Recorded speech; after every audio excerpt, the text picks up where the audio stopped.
Bore da a chroeso chi heddiw i'n gwasanaeth ni yng Capel y Ffynnon. Mae'n dda cael eich cwmni chi a'n gweddiw y byddwn ni i gyd efo'n gilydd yn profi daioni Duw ac yn cael ein calonau wedi cynhesu wrth i ni addoli yr arglwydd efo yn gilydd.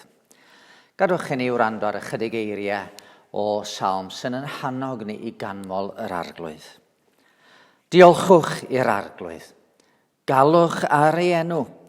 Gwnewch yn hysbys ei weithredoedd ymysg y bobloedd. Canwch iddo, molienwch ef. Dywedwch am ei holl ryfeddodau a gorfoleddwch yn ei enw sanctaidd. Llawenhaid calon y rhai sy'n ceisio'r arglwydd. Ceisiwch yr arglwydd a'i nerth. Ceisiwch ei wyneb bob amser. Adwch i ni weddio. Arglwydd yn Duw, da ni'n diolch am fore newydd a chyfle newydd i ddod i daddoli di. Gad i'n amser efo'n gilydd o Dduw, fod yn hoelio'n sylw arna ti ac ar dy fab Iesu Grist, fel y bydd y cyfan yn fendith i'n calonau ni, ond hefyd yn ogoniant i dy enw di. A da ni'n gweddio'r cyfan trwy Iesu Grist, ein harglwydd a'n gwaredwr. Amen. Da ni am i Dduw fod yn ganolbwynt yn gwasanaeth, felly fe ganon ni emyn lle mae'r pennill cyntaf yn hannog ni i gofio gwaith Duw. Yr ail bennill i ni gofio am ei ffyrdd o, a'r trydydd yn ei chafbwynt yn gofyn i ni gofio am ei ras. Molianon di o arglwydd wrth feddwl am dy waith yn llunio bydoedd mawrion y greadigaeth faith. Wrth feddwl am dy allu yn cynnal yn ei lle drigfannau'r ddeiar isod a phreswylfeydd y ne.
Mae'n dda cael eich cwmni chi'r plant unwaith eto. Ar bore yma, fe hoffwn i adrodd stori i chi. Stori glywes i'n ddiweddar am y tŷ efo ffenestri aur. Mae'r stori yn cychwyn efo hogyn bach oedd yn codi bob bore ac yn edrych allan trwy ffenestri lofft. A draw yn y pellter, wrth i'r haul godi, be oedd o'n weld oedd tŷ yn y pellter efo ffenestri aur. Oedden nhw'n disgleirio a'r hogyn yn syllu a syllu a meddwl, waw, pwy sy'n byw mewn tŷ fel yna, efo ffenestri mor ffantastig, ffenestri aer. A fydde fo bob ore'n codi yn edrych allan a dyna lle fydde fo'n gweld y tŷ efo'r ffenestri aer. Un diwrnod, mae dad yn gofyn iddo, be hoffi ti'n neud heddiw? A dyma fo'n dweud, gawn ni fynd am dro draw i weld y tŷ yna efo ffenestri aer. Felly dyma dad yn dweud, iawn, mi awn ni i ffwrdd â ni. Ac i ffwrdd â nhw'n cerdded am oriau draw i'r pellter. Nes o'r diwedd, maen nhw'n dod i'r tŷ, y tŷ oedden nhw'n meddwl oedd y tŷ efo ffenestri aer. Ond doedd y ffenestri ddim yn aer. Ffenestri cyffredin oedden nhw. Doedd na byd sbesial y gwbl am y tŷ. Oedd yr hogan bach yn syllu ac yn meddwl, tybed ydw i wedi dod i'r lle iawn. Wel, oedd na hogan fach yn y tŷ hwnnw, a oedd hi'n edrych allan a gweld y ddau yn sefyll yn syllu ar y tŷ. Felly dyma hi mynd allan a gofyn iddyn nhw, be ydych chi'n neud yma? Ydych chi'n chwilio am rhywbeth? Wel, yndw, medda'r hogan. Dwi'n chwilio am y tŷ efo ffenestri aer. O, ydych chi wedi dod i'r lle anghywir, medda'r hogan fach. Mae'r tŷ efo ffenestri aer draw fan.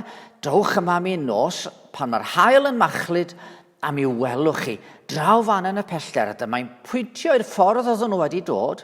I ddweud i gwir, dyma'n pwyntio at y tŷ lle roedd yr hogan bach yn byw. Dyna'r tŷ efo'r ffenestri aer, medda hi. Wel, be oedd yr eglurhad am y cyfan?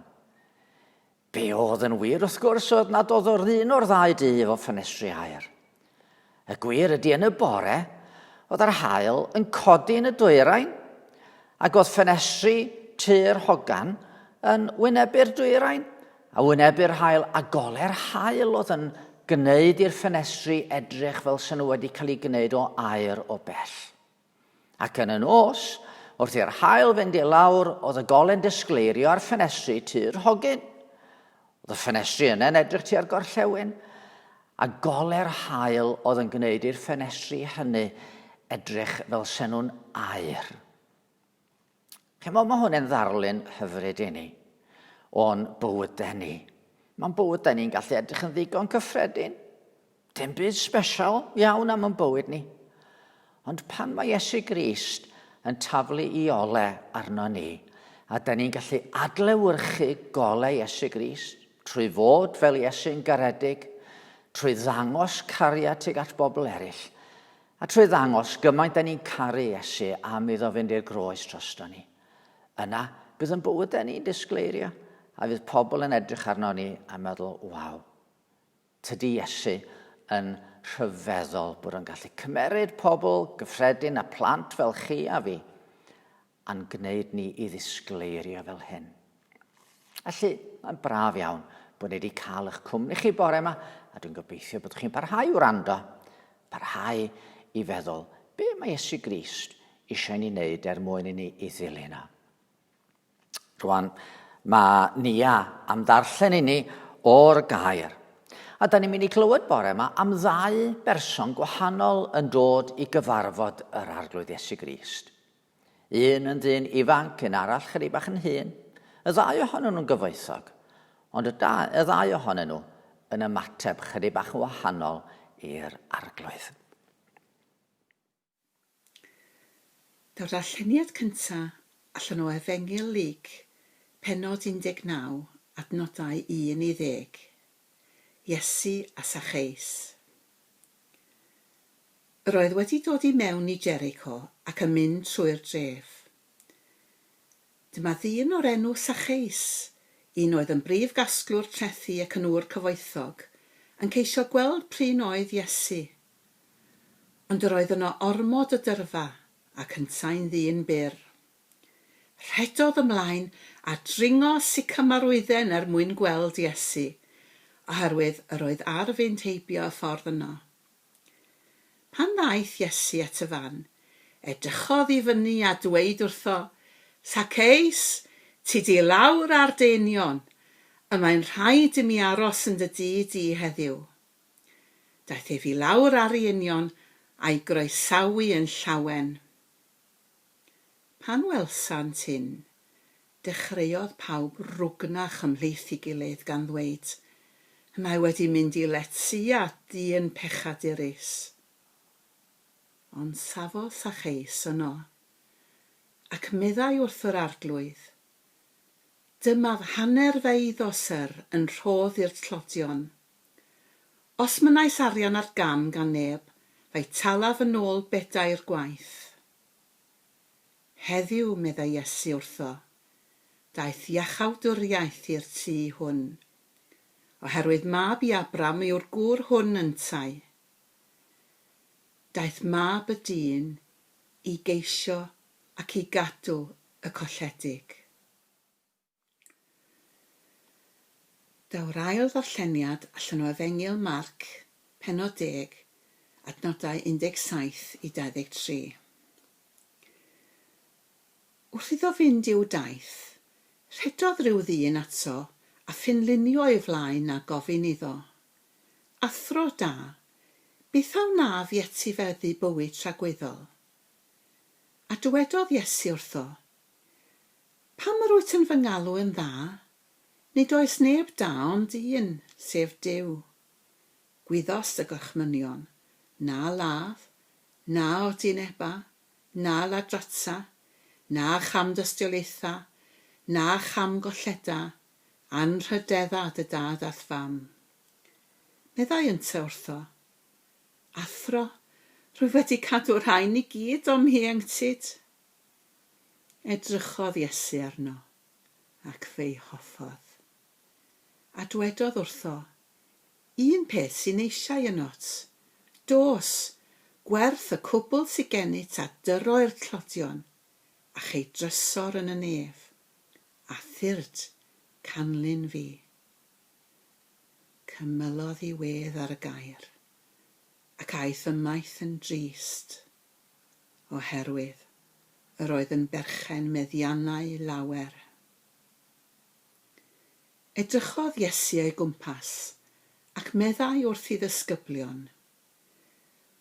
Mor anodd fydd i'r rai gyfoethog fynd i mewn i deyrnas Dduw.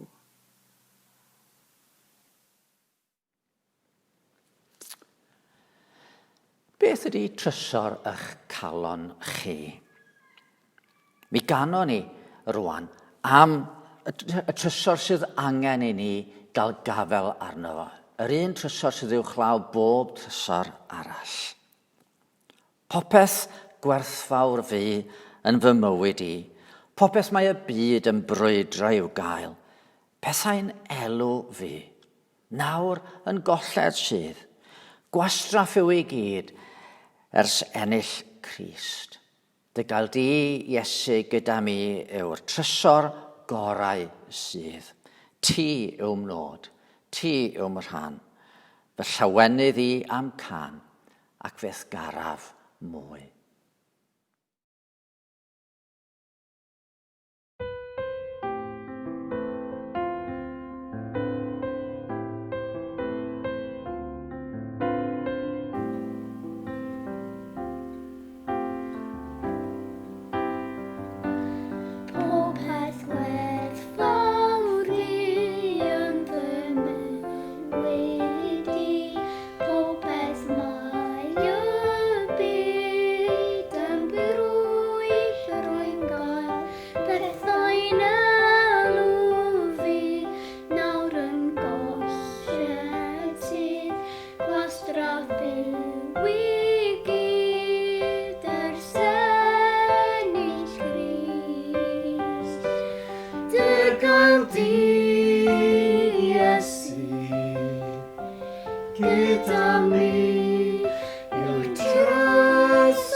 Awynydd i amcan ac ffysgaraf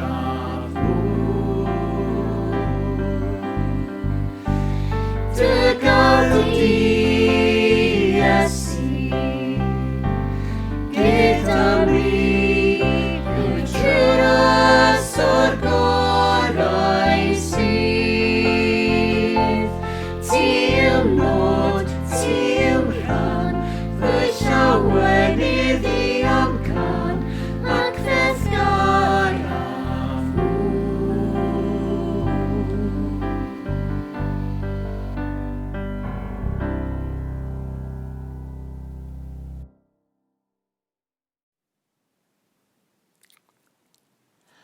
Gadewch i ni weddio. Arglwydd yn Duw, wrth ddod gyda fron di y bore yma, da ni'n dod o fyd sydd yn llawn cythrwfol. A da ni wedi clywed am bethau trist yn digwydd ar hyd a lled yn byd ni. Yn arbennig, da ni wedi clywed am yr Unol Daleithiau a pobl wedi eu cynhyrfu, wedi i un dyn tywyll i groen gael ei ladd gan ddwylo yn nwylo'r heddlu. Arglwydd yn Duw, da ni'n diolch felly yn bod ni y bore yma'n cael codi'n golwg at y ti a chofio dy fod ti yn ddiw cyfiawn, yn ddiw da ac yn ddiw sydd yn cymryd sylw o'r hyn sydd yn digwydd yn y byd. A hynny mwyn dwyn cyfiawnder i'r golwg yn y pen draw. Da ni o Dduw'n Tad wedi'n cyfyngu i fyd o amser ac ond yn gweld ychydig, ond yr wyt ti o dragwyddoldeb i dragwyddoldeb, yn ddiw bendigedig. A da ni'n llawenhau yn bod ni heddiw, yn gallu credu dy bod ti ryw ddydd yn mynd i beri bod pob dim yn dod yn iawn. Bydd pob pechod yn derbyn i gyfiawn dal. A fydd dy ras di wedi cadw llaweroedd i fywyd tragwyddol. A da ni'n diolch o Dduw'n Tad, dy fod ti wedi rhoi ni dy air i oleio yn calonnau ni. I'n goleio ni'r hyn ddylen ni i wneud a sut y dylen ni fod. Ac o arglwydd am i ni grwydrodd ffyrdd di, mae dy air hefyd yn goleio ni i'r man lle da ni'n gallu profi dy drigaredd a dy fyddiant di yn yr arglwydd Iesu. A da ni'n diolch o'r newydd am yr arglwydd Iesu, am ei gariad, am ei ras, am ei fawredd ac am ei ostyngeithrwydd, am ei ogoniant yn y nef, ac eto am y gogoniant arall welson ni wrth iddo fo roi heibio i le yn y nefoedd a dod i'n byd ni, ac wedi diosg pob dim, pob hawl, fe nath o roi heibio hyd yn oed ei hawl i fyw wrth iddo fo wisgo yn beie ac iddo fo farw ar y groes yn lle. A da ni'n llawenhau heddiw bod maddeuant i unrhyw un sydd yn barod i droi at yr arglwydd. Felly wrth ddod gyda fron, da ni yn gorfod cyfaddau i ni eto yr wythnos hon grwydro oddi wrth i ti ac oddi wrth dy ffyrdd. A mynd i fethu at y garu di, a methu a charu'n cyddyn fel ni yn hynny. Arglwydd, da ni'n gorfod dod efo'n pennen isel. Da ni'n gallu pwyntio bys weithiau at bethau dychrynllyd mae pobl eraill yn ei gwneud. Ond da ni'n gwybod bod yn calonnau ni hefyd yn dioddau o'r hen feirws ofnadwy yma, pechod. A da ni wrth blygu'n pen mewn edifeirwch eto am godi'n golwg at y groes, lle mae maddeuant yn dod i bawb sydd yn troi at Grist. A da ni'n gofyn o Dduw'n Tad, y bore mor newydd, gawn ni sicrwydd yn y calonnau, bod Crist yn eiddo i ni a ni'n eiddo iddo ef trwy dy ras. Da ni'n cyflwyno'r byd i ti yn ei angen, yn gweddio dros yr Unol Daleithiau, yn gofyn o Dduw'n Tad yn wir, ar ei ti beri bod mesur o heddwch yn dod i strydoedd y wlad honno. Neu di ysgol i di fod yn dda, roi cymorth i'r rhai sydd wedi bod yn gormesu, neu falle sydd yn dal i ormesu. Rho gymorth iddyn nhw edifarhau. Yn gweddio dad dros arweinwyr y wlad ac yn arbennig yr arlywydd. Ar i ti roi calon ddeallus iddyn nhw fedru gwybod sut i newid yr awyrgylch a newid y diwylliant yn y wlad. Fel bod pob enaid yn cael ei gyfri'n enaid gwerthfawr. Fel bod pob un person yn cael ei drin fel rhywun o anrhydedd sydd wedi greu ar dy lun a ddelw di. A da ni'n gofyn o ddewn tad yn arbennig ar i'r eglwys fod yn llais cryf yn y wlad honno cyfiawnder ac daioni. Ac wrth feddwl am yr unodolaethiau, da ni'n anghofio bod dy angen di ar hyd a lled yn byd a bod pob gwlad efo'i anghenion ei hunain. Da ni'n cofio'n gwlad ni o ddewn tad. Yr angen y dyddi yma i ni wybod a deall beth ydy'r ffordd ymlaen i ni fel cymdeithas. Cofio eto am y rhai sydd yn wynebu cyfrifoldeb mawr, yn wyneb y coronavirus ac yn wyneb y cyfan sydd yn digwydd mwyn i ni eto ddod i brofi mesur o ryddid yn ein bywydau. Da ni'n gweddio ar ei ti roi doethineb mawr y llywodraeth, yn gweddio ddewn tad ar ei ti roi synwyr cyfrifol i holl bobl o wlad, fel yn bod ni'n ymddwyn yn gyfrifol o ddewn tad, heb osod yn hynny mewn man lle da ni'n gallu ymledu, lle da ni'n gallu lledu y feirws yma. A da ni'n gofyn dros y gwan a'r difreintiedig, y rhai sydd mewn peryg rwan ar ei ti beri bod ni fel cymdeithas yn gallu gofalu am y rhain. A da ni'n gweddio byddwn ni sydd yn dy ddilyn di yn gallu bod yn oleuni y dyddi yma, nid yn unig i bwyntio pobl at lwybr diogel o ran iechyd corff, ond y byddwn ni hefyd yn gallu pwyntio pobl at yr arglwydd Iesu Grist, a'r cariad a'r gras tragwyddol sydd yn dod trwy'r arglwydd. A'r bore yma felly o ddewn tad, nid i siarad efo ni trwy dy air. Gadi'r gair fod yn ni yn anogaeth i ni roi heibio bob eilyn ac i ni ymddiried yn llwyr yn yr arglwydd Iesu. Clyw ni trwy Iesu Grist ein harglwydd ac gogoniant i'w enw. Amen. Wel, cyn i ni fynd i droi i feddwl am hanes y gwaredwr a'r bobl oedd yn dod ato fo, mi ganon ni emyn arall yn gofyn i Iesu siarad efo ni. Arglwydd, tyrd a llefara di wrth i'n geisio bara dy sanctaidd air. Plana'r gwir yn ein clonau'n ddwfn, trawsnewidiau ni ar dy ddelw. Fel bod golau Crist yn llewyrchu'n glir yn ein cariad ni, mewn gweithredoedd ffydd, arglwydd tyrd, llwydda ynom ni dyforiadau di dy ogoniant.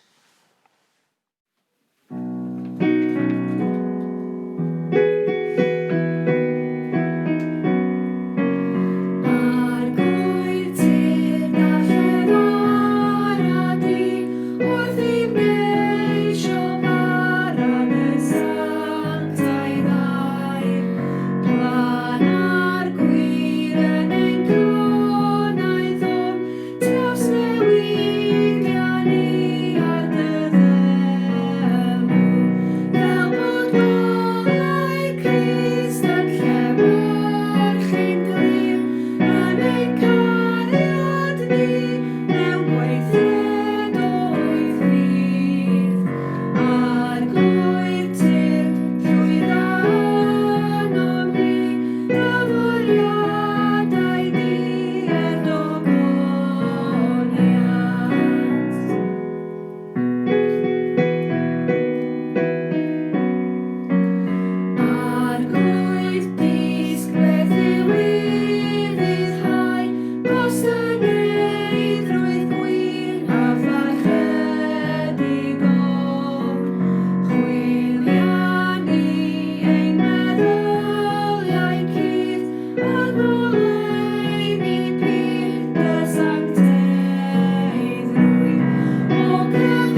Bore yma wrth i ni droi at air Duw, dwi efo cwestiwn.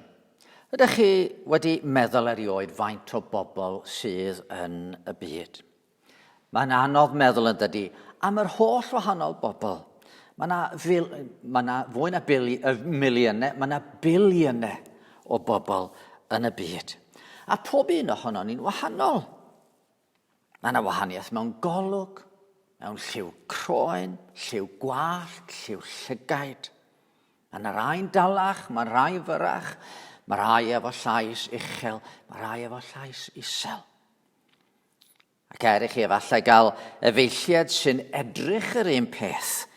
Mae cymeriad pob un yn unigryw ac yn wahanol. Does ar un person yn union yr un fath ag unrhyw un arall. Mae pob un ohono ni yn unigolion efo'i hanes unigryw.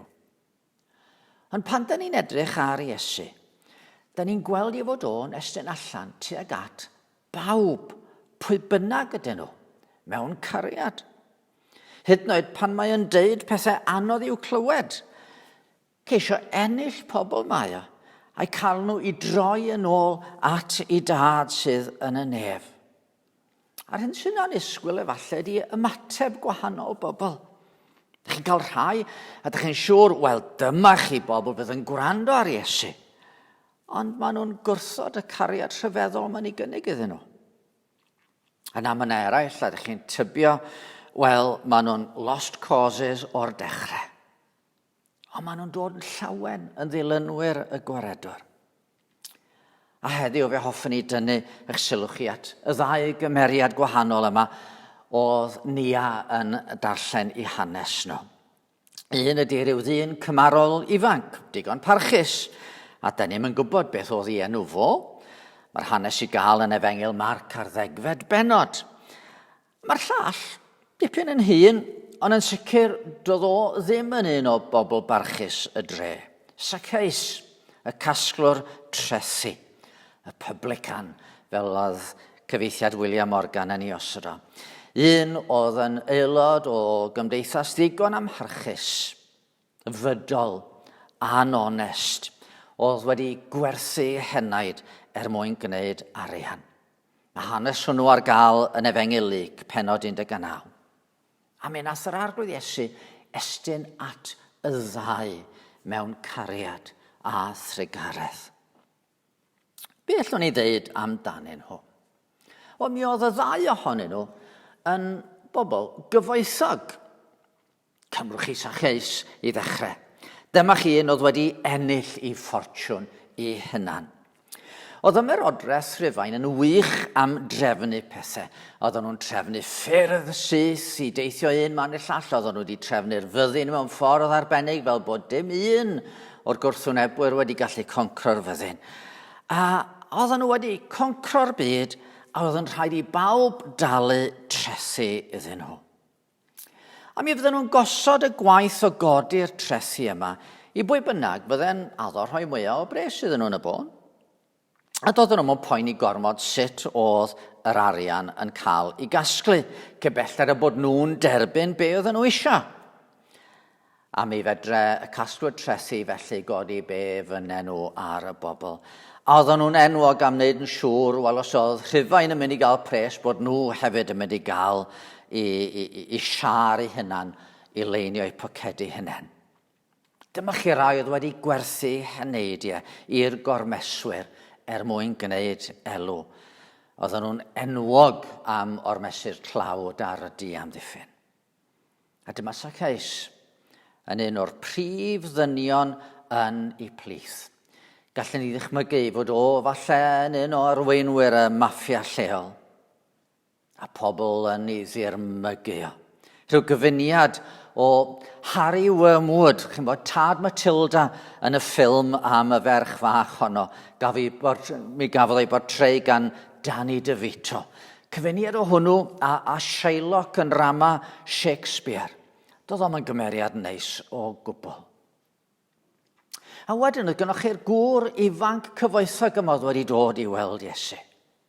Mi oedd hwn bob amser yn agos at ei le I bob golwg. Mae'n dod efo cwestiwn ysbrydol at Iesu. Athro da, beth a wna fi etifeddu bywyd tragwyddol? Pan soniodd Iesu wrth am yr hyn oedd Duw wedi osod I lawr fel gorchmynion am sut I fyw, mi fedre ddeud I fod o wedi I cadw nhw. Gwyddos y gorchmynion, medde Iesu, na ladd, na odineba, na ladrata, na cham dystiolaetha, na cham golleda, a'n rhydeddad y dad ath fam. Meddai ynte wrth o athro, roedd wedi cadw'r rhain I gyd o mi enctid. Peidio cam golledu neb, oedd y caswyd trethi yn cam golledu pawb. Na ladrata, oedd y caswyd trethi yn dwyn pres y tlawd, ond oedd hwn yn gallu dweud na. Dwi wedi cadw'r gorchmynion yma gyd o mi enctid. Mi oedd ganddo fo gyfoeth, meddiannau lawer, medde Marc wrthym. Ond oedd o ddim wedi cael rhain trwy dwyll fel Zaccheus. Falle iddo etifeddu dipyn gan I rieni. Neu falle bod o'n entrepreneur eitha llwyddiannus, oedd yn gwybod sut I wneud elw gonest i'w fusnes. Mi fedre fo edrych yn ôl dros I fywyd y deud, dwi wedi byw reit agos at fy lle. A'r gwrthgyferbyniad rhwng y ddau gymeriad yn drawiadol yn dydy. A roedd y ddau eisiau gweld Iesu. Da ni'n clywed fod y ddau wedi bod yn awyddus I weld y gwaredwr. Da ni'n darllen fod y gŵr ifanc wedi dod hebyn rhyw rwystyr. Rhedodd rhyw ddyn ato a phenlinio I flaen a gofyn iddo, athro da, beth a wna fi etifeddu bywyd tragwyddol. Dim problem. O Zaccheus ar y llaw arall ddim wedi chael I mor hawdd yna. Mae'r hanes yn enwog. Dyma ddyn o'r enw Zaccheus, un oedd yn brif gasglwr trethi ac yn ŵr cyfoethog, yn ceisio gweld pryn oedd Iesu, ond oedd na ormod o dyrfa ac yntau'n ddyn byr. Rhedodd ymlaen a dringo sycamor wydden mwyn gweld Iesu, oherwydd yr oedd ar y fynd heibio ffordd honno. Doedd un ddim yn cael trafferth o gwbl I gyrraedd y gwaredwr. Oedd y llall yn ofni na fydde'n cael dim byd ond rhyw gipolwg arno wrth iddo basio. Ewch I ni feddwl, be oedd yng nghalon y ddau wrth nhw ddod at Iesu? Y gŵr ifanc I ddechrau. A cwestiwn hwn yn ddiddorol. Athro da, beth am wna fi etifeddu bywyd tragwyddol? Yn swnio'n gwestiwn da I ddechrau, ond tybed. Dod I ofyn barn ma hwn, oedd ganddo fo'i syniadau hunan. Rhaid I mi drio byw yn dda. Mae'n siŵr yma dyma'r ffordd I fyw a bydd Duw yn edrych arna I ar ddiwedd y mywyd, rhoi pat ar fy nghefn a deud, da iawn ti. Ond mae'n amlwg bod I syniad o am beth oedd yn dda I ddechrau'n wahanol I amgyffrediad y gwaredwr. Pam wyt ti'n fy ngalw'n dda, medde Iesu? Be wyt ti'n wir yn ystyried ydy daioni? Yn y pen draws, da ni eisiau gwybod be di daioni. Rhaid ni edrych ar Dduw, achos Duw ydy'r un sydd yn gwbl dda. Duw ydy'r un sydd yn gwbl gyfiawn, yn wirioneddol da. Wyt ti'n barnu o'r safon y byd? Wyt ti'n cymharu dy hun efo pobl eraill? Efallai dy fod ti'n cymharu dy hun efo rai fel Zaccheus? Ond sut wyt ti'n mesur I fyny yng ngolwg y sancteiddrwydd y Duw sydd yn berffaith a glân? Oedd y gŵr ifanc yma. Oedd am gael rhyw fath o ateb mwyn oedd gael mynd ffwrdd, meddwl a dweud, wel ie, dwi'n licio hwn, ie, neu falle, na, di'r ateb yma ddim yn siwtio fi. Oedd o'n mynd I osod barn ar be oedd. Be oedd Iesu'n I ddeud? So oedd o'n meddwl bod ateb Iesu'n dda, gret. So ddim weld yn efo. Wedi'r cyfan, oedd I fywyd ond ddigon cyfforddus beth bynnag. Oedd ganddo fo ddigon o security to cefn iddo fo efo'r cyfoeth oedd ganddo fo.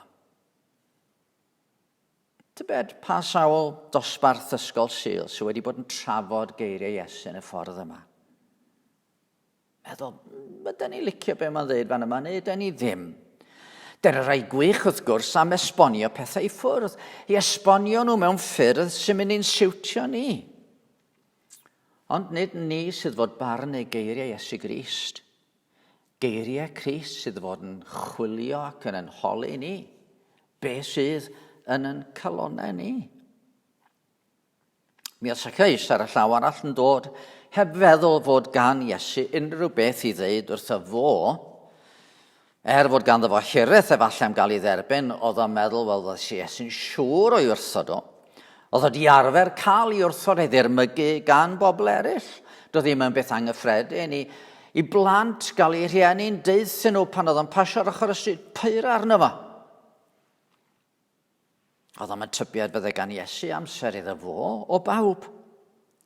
Ond oedd o falle wedi clywed fod Iesu'n cael ei ystyried weithiau fel cyfaill pechaduriad.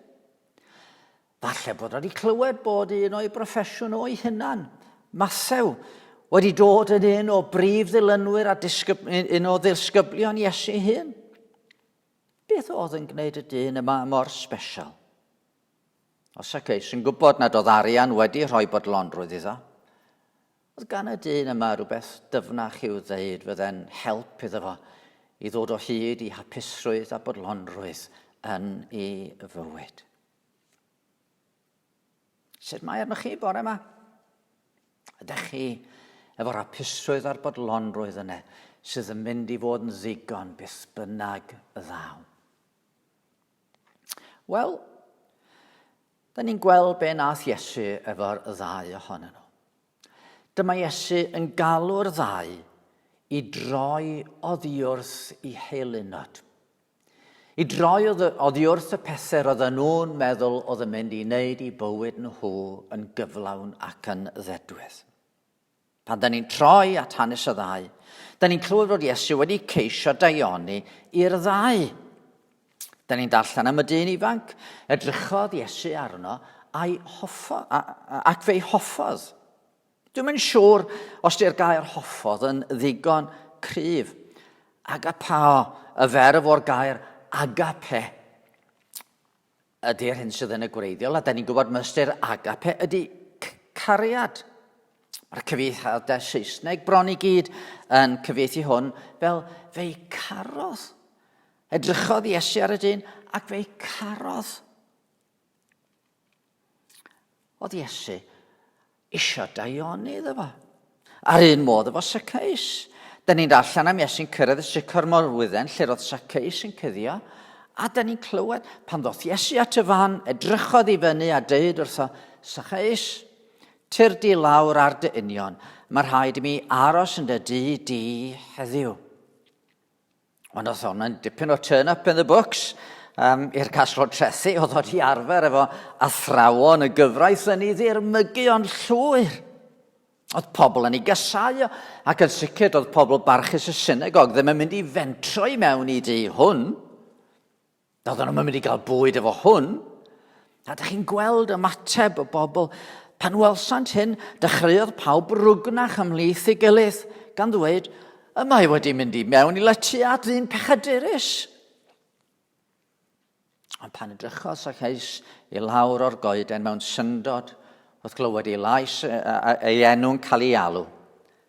Dwi'n meddwl I fod o wedi edrych I fewn I lygaid Iesu a gweld yr hyn a welodd o ers blynyddoedd. Gweld tosteri a gweld cariad yn y llygaid yma. A chi'n gweld pan ddoth y ddau at Iesu. Dyma fo'n deud pethau reit anodd wrthyn nhw. Wrth y dyn ifanc, mae'n gofyn iddo fo, be di trysor dy galon di? O ti di meddwl am y gorchmynion sydd yn sôn am agwedd at bobl eraill, na ladd, na odineba, na ladrata ac yn y blaen.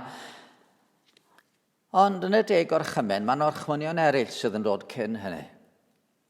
Sydd yn sôn am beidio cymryd neb ond Duw fel y gwir y Dduw. Peidio cymryd unrhyw beth arall yn lle y Duw yma. Peidio rhoi lle prif le dy galon. Gorsedd dy galon I unrhyw un ond I Dduw. Be sy'n gyno ti yn dy fywyd na fedri di ddim byw hebddo fo? Oedd cyfoes y gŵr yma, yr oedd Iesu'n ei garu, wedi troi yn eilyn. Fedra fo ddim meddwl am adael y cyfan i fynd. Oedd o wedi i ddal. Dyma i sicrwydd o, dyma i ddiogelwch o'r rhag y dydd drwg. Dyma'r hyn oedd yn gwneud i'w ffrindiau fo, i edmygu fo, a meddwl bod yn foi mor arbennig achos bod ganddo fo yr holl bethau yma. Ac oedd gadael fynd i'r rhain yn mynd i fod yn ormod iddo. Ar y llaw arall, wel, da ni'n yn gwybod beth ydoedd Iesu'r Saceus, ond mae gen i syniad i fod o wedi ei holi o. Ti'n byw yn y tŷ crand yma, wedi damgylchu efo maethau o bob math, mae gen ti ddigon arian yn y banc gyda gadw, ond ydy o wir wedi rhoi bodlonrwydd i ti. Wyt ti'n gallu cysgu yn esmwyth, neu wyt ti weithiau yn effro ganol nos a dy gydwybod yn dy bigodi, wrth i ti feddwl am y bobl wyt ti wedi cymryd pres ganddyn nhw. Chi'n gweld, mae pethau'n gallu cymryd gafel cryf ynddo ni. Mae pethau da hyd yn oed yn gallu cymryd gafel ynddo ni. A pan maen nhw'n gwthio Duw o'r neilltu, pan maen nhw'n rheswm dros y fyw, yna'n lle dod yn help, maen nhw'n caethiwo ni. A maen nhw'n troi'n eilynod. Llynedd, dyma ni'n symud tŷ. Ac wrth baratoi, da ni'n sylweddoli gymaint o stwff oedd gynddo ni. Da ni'n byw mewn cymdeithas faterol a da ni'n casglu pethau. A oedd rhaid ni feddwl be oedden ni angen i gadw, be oedden ni ddim yn mynd i fynd efo ni. A mae'n dal gynddo ni llawer gormod o stwff yn y tŷ newydd.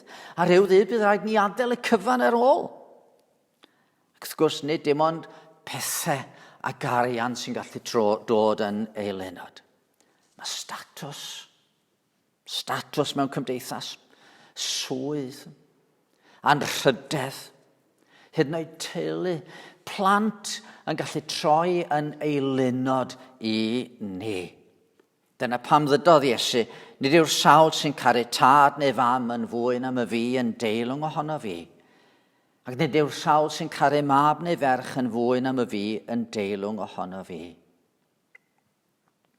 Yn y dyddiau, pan oedd gynddo ni hawl i deithio, o'n i weithiau yn pasio trwy faes awyr Frankfurt.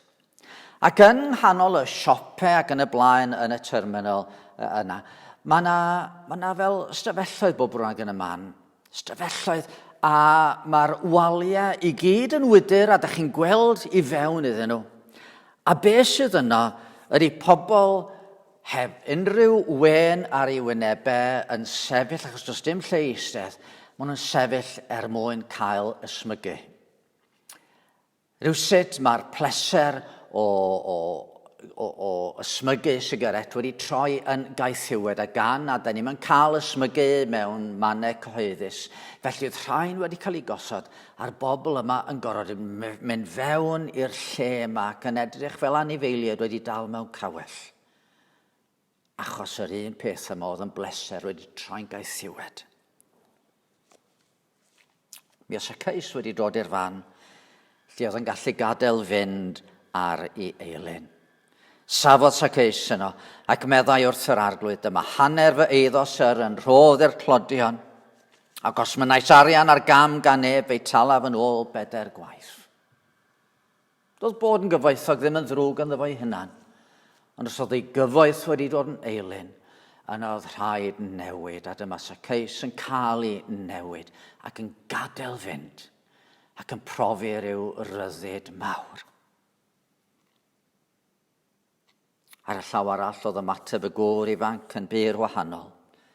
Cymylodd ei wedd ar y gair, ac aeth y maith yn drist, oherwydd yr oedd yn berchen meddiannau lawer.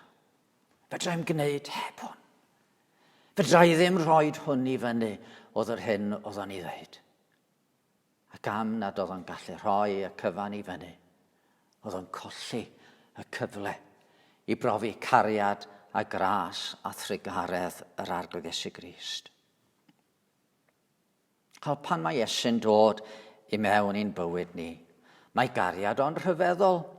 Mae ras o'n golygu fod o wedi cymryd y gosb am yn pechodau ni, wedi talu'n dyled ni'n llawn a da ni'n heiddi'n y byd, a da ni'n cael profi cariad Duw yn rhad ac am ddim.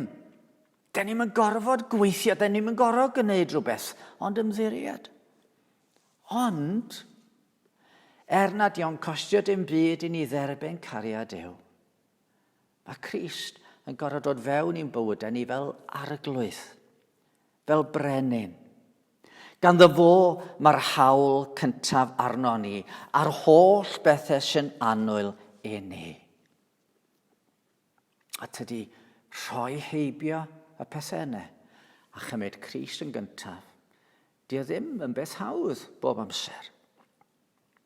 I sylweddolodd y disgyblion hyn, a dyma nhw'n gofyn i Iesu ar ôl i'r gŵr ifanc yma adael, wel, pwy all gael ei achub?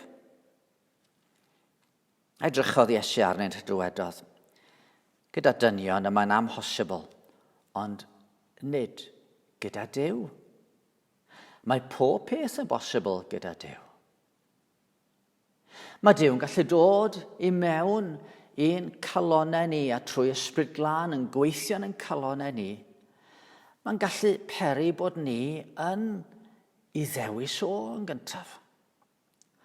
Bod ni'n gallu rhoi heibio ar pethau eraill a'i ddewis o. A'r peth rhyfeddol ydy pan da ni'n dewis Duw a'i roi o yn gyntaf, yn aml mae o'n gadael i ni gael y pethau eraill, ond i cael nhw fel rhoddion ganddo fo.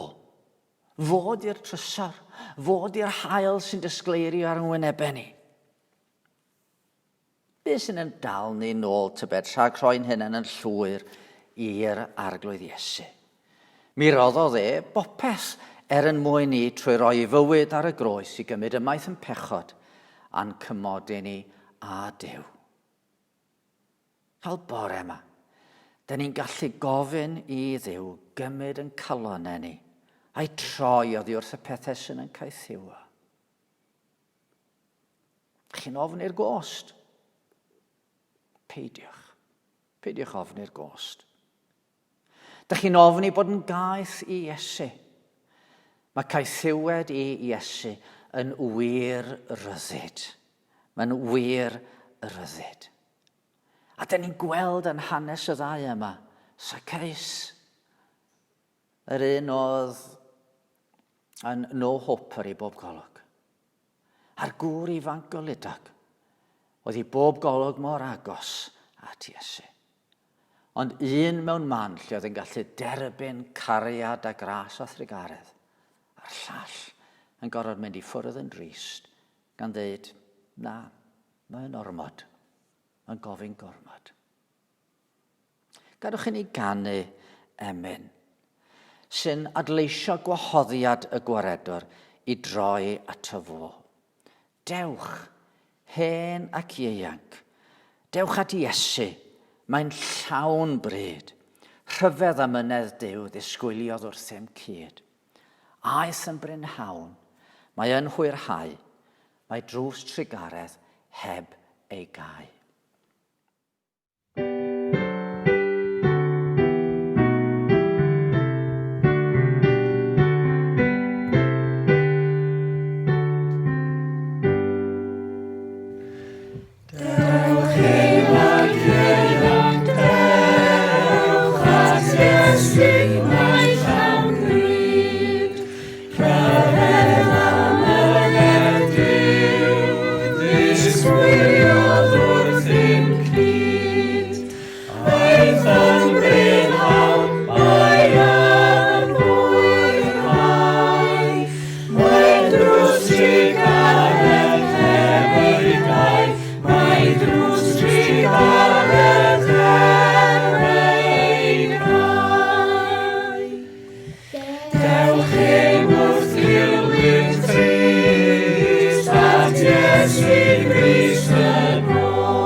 Wel, diolch am eich cwmni heddiw. Gobeithio bod y neges heddiw wedi'ch calonogi chi a'ch annog i roi'ch ffydd yn yr arglwydd Iesu.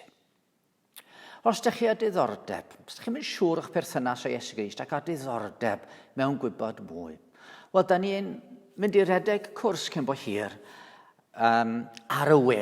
Bydd modd i chi ymuno efo ni trwy Zoom, a byddwn ni'n rhedeg cwrs lle da ni'n mynd i edrych ar Iesu, edrych ar be yn union mae o yn ei gynnig i ni. A fydd cyfle i chi ddarganfod mwy am yr arglwydd a be mae'n ofyn i chi. Os ydych chi â diddordeb, yna cysylltwch â ni. Gallwch chi wneud hynny trwy yn gwefan Capel y Ffynnon.org, neu trwy fynd i Facebook a chwilio am dudalen Capel y Ffynnon a dan o neges i ni y ffordd yna.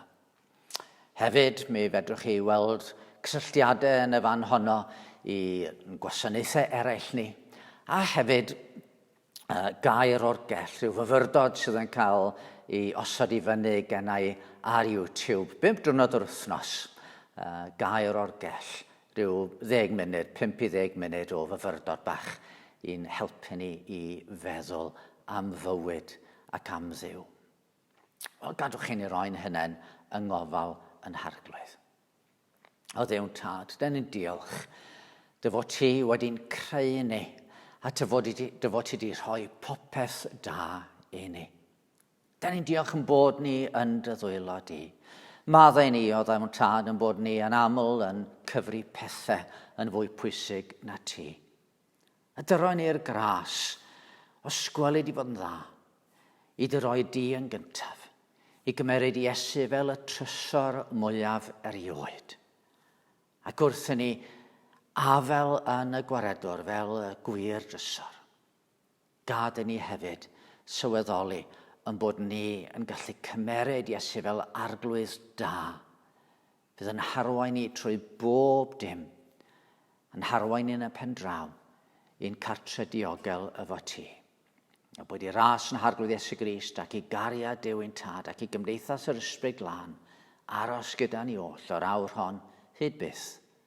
Amen.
Be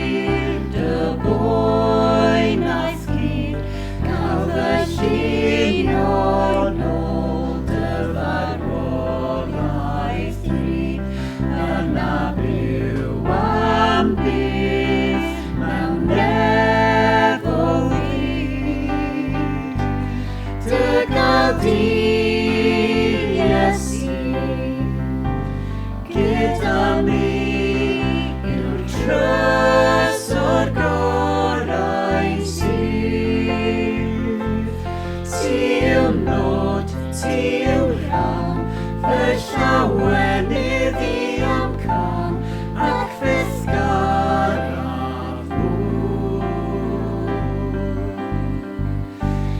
Dy gad di